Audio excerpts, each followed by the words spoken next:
Welcome to the introduction to strategic partnerships in response to COVID-19. This video is meant to be an introduction to the two new key actions, as well as an introduction to how to apply for a Key Action 2 project. The COVID-19 crisis has had a significant impact on the delivery of education, training, and youth policies. Access to education in response to the pandemic is essential to ensure a rapid recovery. Providing equal opportunities for all is critical, with the aim that no one is left behind. The Erasmus Plus program will support two new strategic partnership formats across all sectors of education, training, and youth. The first one is Digital Education Readiness Partnerships, Key Action 226, and Partnerships for Creativity, Key Action 227.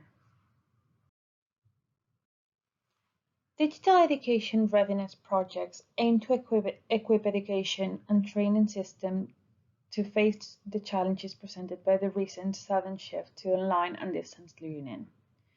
This includes supporting teachers to develop digital competences and safeguarding the inclusive nature of learning opportunities. The goal is to reinforce the ability of education and training institutions to provide high-quality, inclusive digital education. Creative partnerships are intended to support the creative sectors and to engage organizations in the field of formal, informal, and non-formal education, together with those from the creative and cultural sectors, to stimulate European awareness and empower people of current and future generations, regardless of social and cultural background, to be successful innovators in their local environment. You can now see on the screen a list of some of the activities that are supported. This is not an exhaustive list, and many other activities can also be found on the 2020 program guide. Let's have a look first at partnerships for digital education readiness. All projects that apply under this key action will need to address at least the following priority, which is innovative practices in the digital era. You can see a list of different points that will be supported or be prioritized. It's important that you understand fully what this priority means. This type of key action is available for higher education, school education, and vocational education and training impact. What this means is, even if you have organizations from different sectors involved, the biggest impact should be in one of the three sectors that you can now see on the screen. You can also see now a list of some of the activities that will be supported as part of this type of projects. But please bear in mind that this is not an exhaustive list. Looking at partnerships for creativity now, it is really important that all projects applying under this key action address the skills development and inclusion through creativity and the arts priority. You can see on the screen what kind of projects will be given priority. However, we still recommend that you familiarize yourself with the different key actions in the second corrigendum to the program guide. This key action is available for the school education, adult education, and youth sector. And as with the digital readiness key action, it means that you can have different organizations working together, but the impact should be in one of these three fields. Again, you can see a list of some of the activities that are supported under this key action, but this is not an exhaustive list.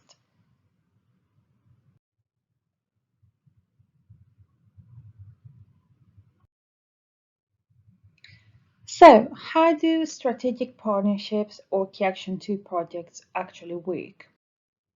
There are two types of partnership under Key Action 2. The first one is the ones that support innovation, and this is open to all sectors and organizations across formal and non-formal education.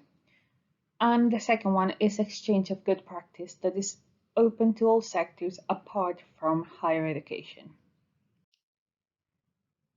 A cross-sector innovation partnership will create new tools and resources that are expected to have high impact on the field and be able to be shared widely and be of high quality. They are meant to have great impact on the field and provide a platform to share beyond the partnership.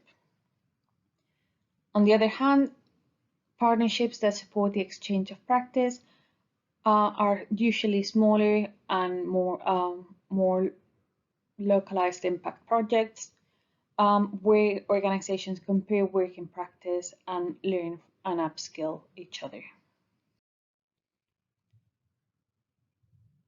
You can see on the screen now the definition and the aims of each one of the type of projects. And you can see the horizontal priorities, as well as the two priorities that I've mentioned before, one for each key action. Your project can address up to 3 priorities, so the one that we've mentioned, and then it could be one of the horizontal priorities or a sector-specific priority.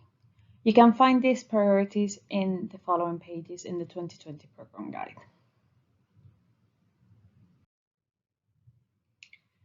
Just some more general information. You can find the application form on our website and also the European Commission's website.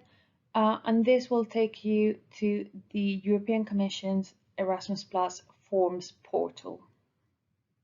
You will need an EU login to access the application form, and your application form will always be linked to that particular EU login. Once you start completing your application, it will save automatically every 2 seconds. However, we still recommend that you create biggest chunks of narrative on a Word document and copy and paste just to make sure that nothing is lost if there was any sort of technical glitches. Once you have finished working on your application for today, you can close the application and then you can find it again under the My Applications tab. If you are applying for a Key Action 226, for example, so a digital readiness project, you may also be able to apply for a creative partnership if you are interested in doing so. Applying for one does not exclude you from taking part or applying for another. However, we still recommend that you check the eligibility criteria to make sure that you are eligible for both sectors. In order to apply for one of these key actions, you will need to have at least 3 countries involved. So in this case, it will be the United Kingdom plus 2 different countries from the list that you can see now on the screen.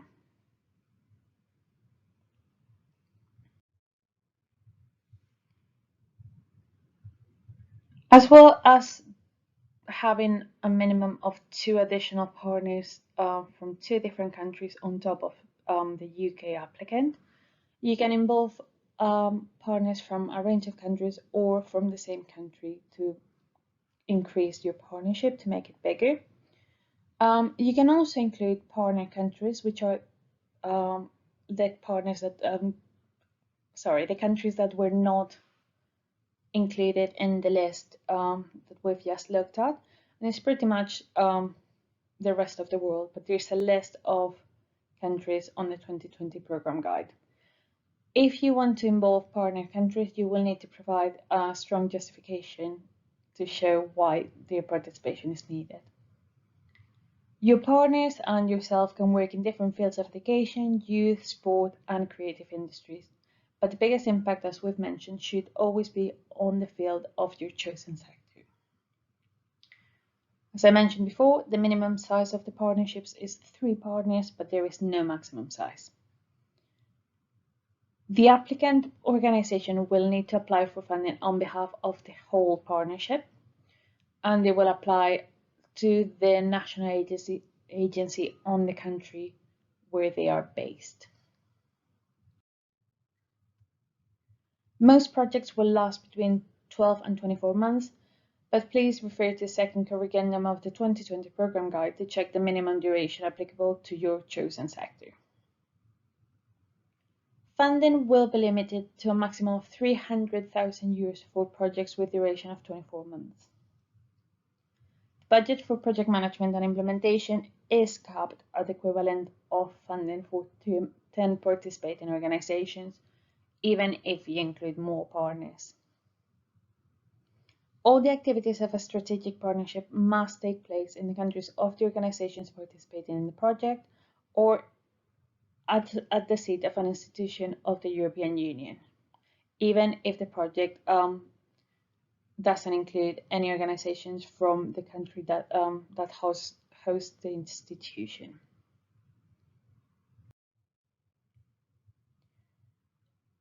As we've mentioned, partnerships can involve organizations from different sectors, but they should always apply under the field where the project would have the greatest impact. Participation organization can be any public or private organization established in a program country. Please refer to pages 22 to 24 and 107 of the 2020 program guide for more information about this. You can find a list of examples of eligible organizations in page 107 of the 2020 program guide. For partnerships for creativity, the call is open to organizations active in the cultural and creative sectors. Whether those activities that they usually carry out are market or non-market oriented, and whatever the type of structures that carries them out, and irrespective of how the structure is financed.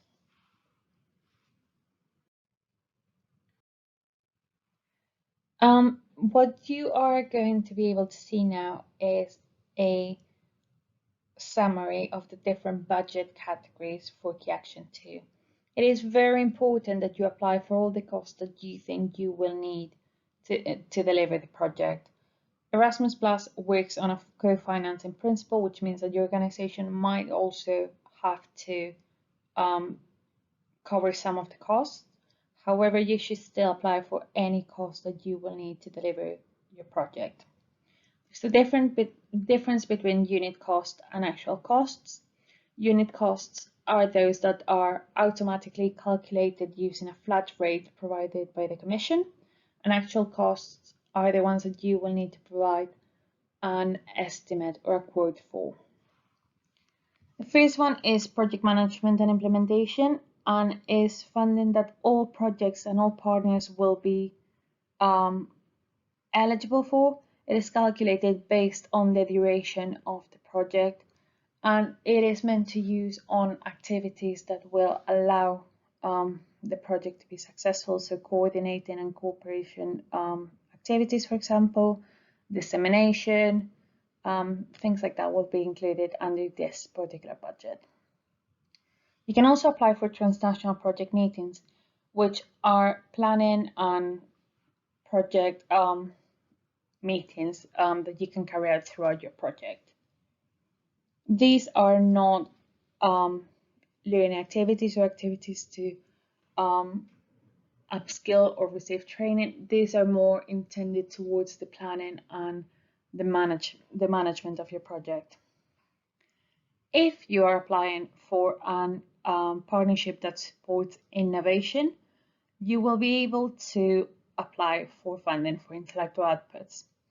This is funding that goes towards covering the cost of having technicians, youth workers, and many other categories to work on those substantial, high quality, tangible resources that are meant to have an impact on the sector that we mentioned before. If you are applying for funding for intellectual outputs, you will also be able to apply for funding for multiplier events, which are events that are dedicated only to the promotion and dissemination of the intellectual outputs you have created. These should always be scheduled after the intellectual output you are promoting has finished, has been completed. You will also be able to apply for exceptional costs, and you will strongly need to justify why these are needed and cannot be provided by the organizations within the partnership. These costs are meant to cover subcontracting of goods or services that cannot be provided by the partnership. And this is one of the categories that you will need to provide an estimate or a quote for at time of application, and only 75% of it will be covered. Special needs support is funding to ensure that participants with disabilities or additional needs are able to take part. You might be able to hire some equipment, to send someone on an activity to make sure that they are supported, find other equipment or other software that might allow them to work on the project.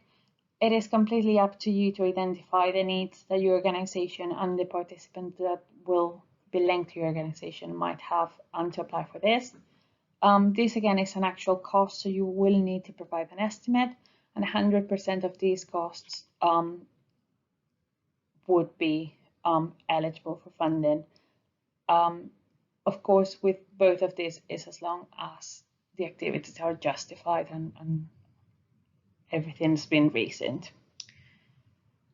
And then finally, we have learning, teaching, and training activities. These are not compulsory as part of a KA2 project. This is something that should add value, and you should only apply for them if they add value and they improve your project. They're transnational activities for students, staff, youth workers, young people to work together to achieve the objectives of the project. There are activities where they might be upskilled, where they might work on something together and a part of the project. And within this category, you will have individual support, which are the costs that cover things like accommodation, food, and then the cost for travel, which is the funding to cover travel from your organization to the receiving organization. And this again is a unit cost, so it's calculated using a flat rate. The following activities are eligible under learning, teaching, and training activities for digital readiness.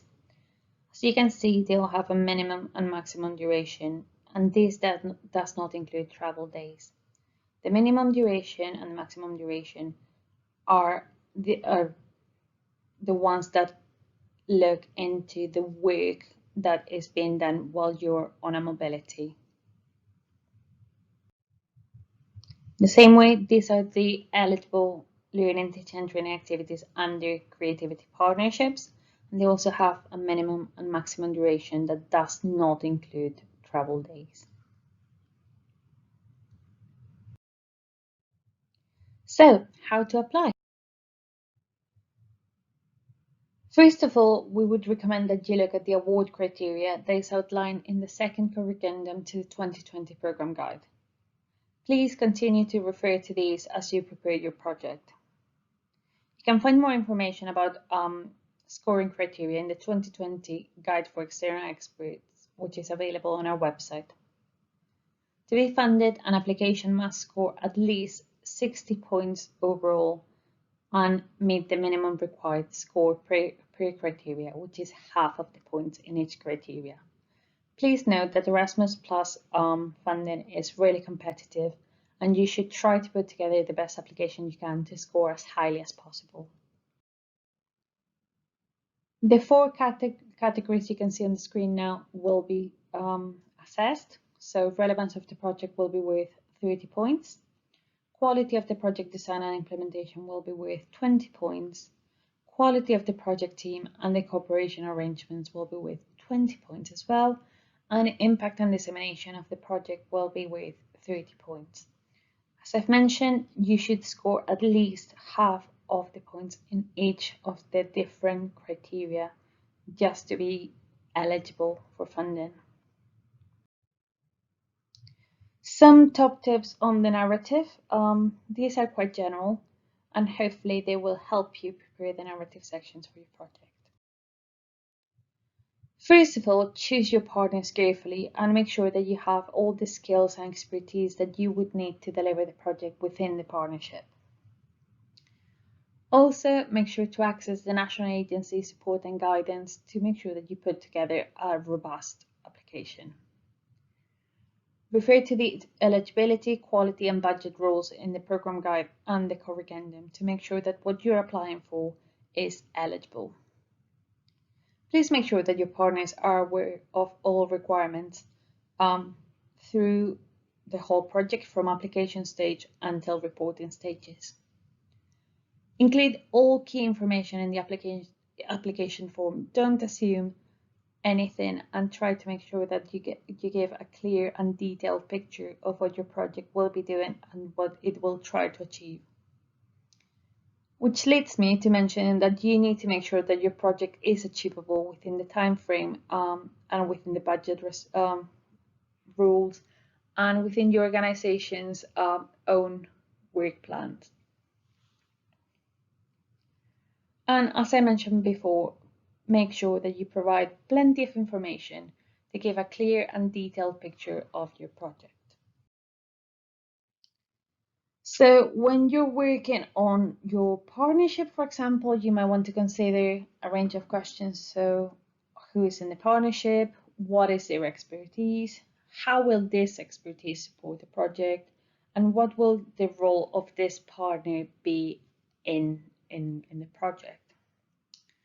You might also want to consider a very detailed description of your project, different preparation arrangements, as well as different management tools and arrangements such as communication plans or dispute agreements, and also consider your expected results. These are some of the things to consider, and they do not cover all the different parts of the application, but we think that this is a good starting point for to prepare your application. When you're thinking about participants that will go on activities or be involved in the project, you need to consider who will take part in the activities and why this particular group of people. It is also very important that you think of how you will select the participants and make sure that this is a fair, transparent process and that is available and accessible for all. You will also need to consider and provide a justification for all the activities and how they will support your project and expected outcomes. You will need to describe also the expected impact, and there's a tool that has been created by the UK National Agency on our website, which is the Impact Plus tool that will help you plan for this. You will also need to consider your dissemination plan and any follow-up to the project and sustainability plans for after the time the funding has ended. So just giving some more general tips, as we've mentioned before, and I cannot emphasize this enough, just give as much detail as possible, but still keep it focused. There's a limit of characters in the different sections, so you will need to make sure that you can fit as much information as possible within those that character limit. Use the STAR method for your projects. A quick Google search should help you identify what STAR stands for, as well as ways to make sure that your objectives are set out in this format. Link all the activities and all the different budget requests back to your project objectives and how the funding for these and these particular activities will help you achieve those. Make sure to demonstrate good value for money. Proofread your application and demonstrate that the project has been planned as a whole.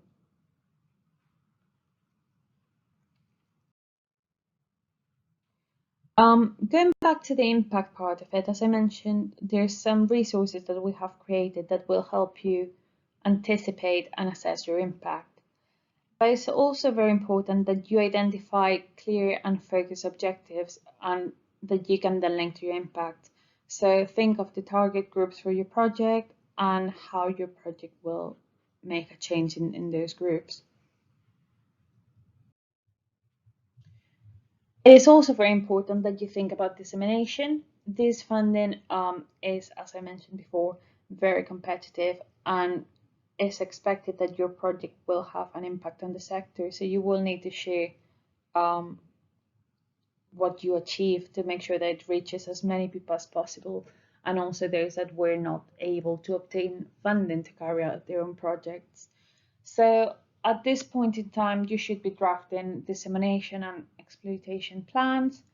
You should be defining the expected impact and deliverables, and you should be considering the different groups you will be disseminating to, as well as what the messages might be, the frequency, channels, all those things, and to make sure that it's a robust dissemination plan.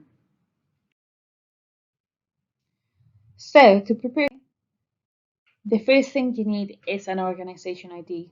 If your organization has applied for Erasmus Plus funding before, you might have a PIC, but then you would have been sent a replacement organization ID or OID. And if not, you can register on the organization's registration system. A link to this is available on our website. The organization ID is unique for your organization, and all the ones involved in your project will need to have their own. And if you need to change any details for your organization later on, you will need to do so through the portal. In this same portal, you will also need to upload before you apply the financial identity form and the legal entity forms. These can be downloaded from the European Commission's website, but they are also linked on our website. Please note that only the email address that you use to register your organization will have access to the portal to upload these documents. So, which documents do you need to have ready by the time you want to submit your application? Attached to the application form, you will need to have the Declaration of Honor, which can be downloaded from your form, and the mandates, which will also be able to for download from your application form. And then upload it onto the participant portal. You will need to make sure that you have the legal identity form and the financial identity form. You might also want to consider some useful tools and websites to support your project application and how you deliver the project. You can see on the screen now a list of some of these, and you can see a link below to the Commission's website where all of them are listed and explained in more detail. You might also want to consider tools for recognition of the activities that different participants carry out. One of these, for example, is Europass, which is 5 documents to make sure that skills and qualifications are clearly and easily understood throughout Europe. What are the next steps to follow? Please remember to complete your application, providing enough detail and information to provide a clear picture that is clear for someone unfamiliar with your project idea or with the work of the organizations involved. Please make sure that you upload the financial identity form and the legal entity forms to the organization registration system before you apply. That you attach the Declaration of Honor form and mandates to your application. That you give yourself plenty of time to submit, especially in case there are any glitches or issues with the system on the day of the application. You don't want to put yourself through that stress. And please refer back to our guidance to make sure that all activities are eligible. In terms of submitting your application, you will not be able to click the submit button until all the sections on the web form are complete. They will be showing with a green tick once they are completed. When you submit your application, you will receive confirmation that this has been submitted.